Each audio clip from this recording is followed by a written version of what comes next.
Welcome to the video lessons for today. I'm going to discuss about debt financing and equity financing. So, for our learning objectives are to differentiate long-term and short-term financing and to distinguish debt and equity financing. So, as we all know that the financial manager has three main decision making: the investment decision, managerial decision, and the financing decision. So in financing decision, there are two types: the debt financing and the equity financing. So let's recall what is financing. So when we say financing, it is the process of providing fund for business activities, making purchases, or investing. So sa madaling salita, ang financing ay para mag-provide ng funds para sa business. So, two types of financing: debt financing and the equity financing.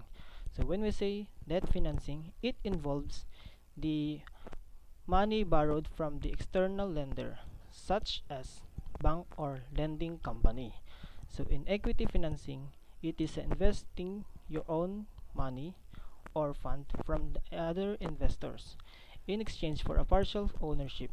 Example, selling of percentage of the properties.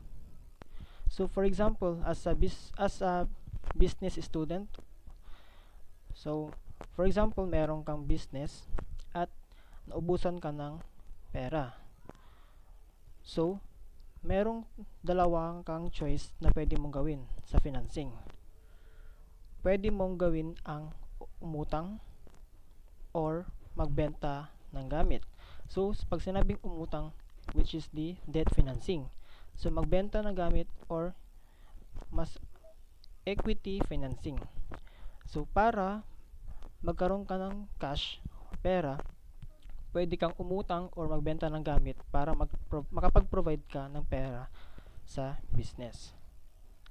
So, in business, pwedeng lumapit si business owner sa financial institution like banks, lending company, credit corporation or cooperative, and the other financial institution kung gusto niyang umutang or magbigay or magbenta ng assets para sa business niya, para makapag-provide siya ng funds sa business at magtuloy-tuloy ang takbo ng business kapag kailangan na talagang ng pera or cash, kapag naubusan na ng funds ang business or individuals.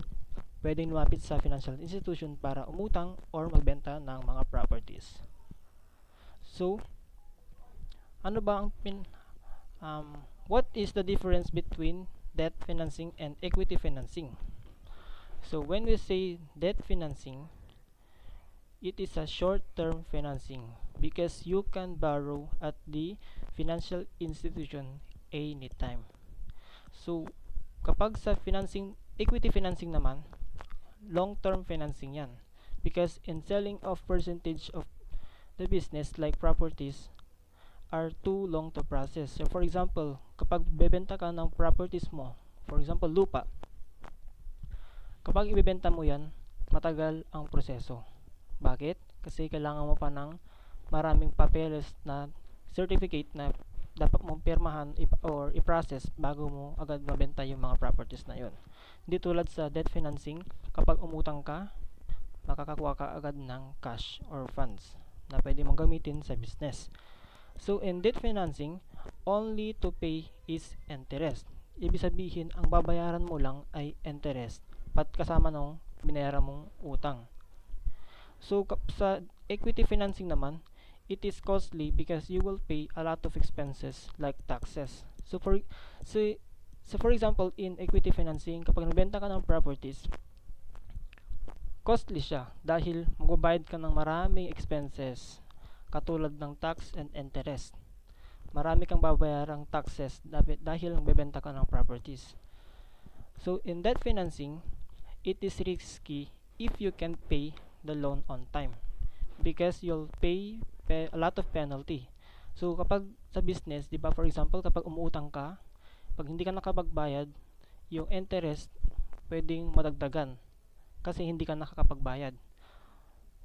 So kapag ganun, diretsyo na hindi ka nakakabayad sa business dahil sa business na inutangan mo ay tuloy-tuloy yung penalty.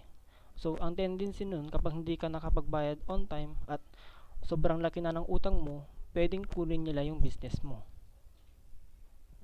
So, ganun sa debt financing. So, mas maganda, kailangan bayaran agad yan. Huwag nyo nang papatagalin para hindi maging risky, hindi makuha or hindi kunin yung business mo. So, in equity financing, riskiest because if the stocks are always fluctuating the value. So, for example, risky ito dahil for example, stocks. Kapag nagbebenta ka ng stocks, pag meron kang sariling stocks at nagbenta ka, risky siya kasi anytime pwedeng magbago yung value ng stocks na pagmamay-ari mo. Dahil sa market, kapag sinabing stocks, lagi nagpa-fluctuate yan. Lagi nagbabago yung price. Kaya, risky siya kasi pwedeng bumalik yung pera mo or pwedeng hindi na bumalik. Ganun sa stock market. So, yon ang pagkakaiba ng differences between financing and equity financing. So, I hope you understand the lessons. Thank you for watching and thank you.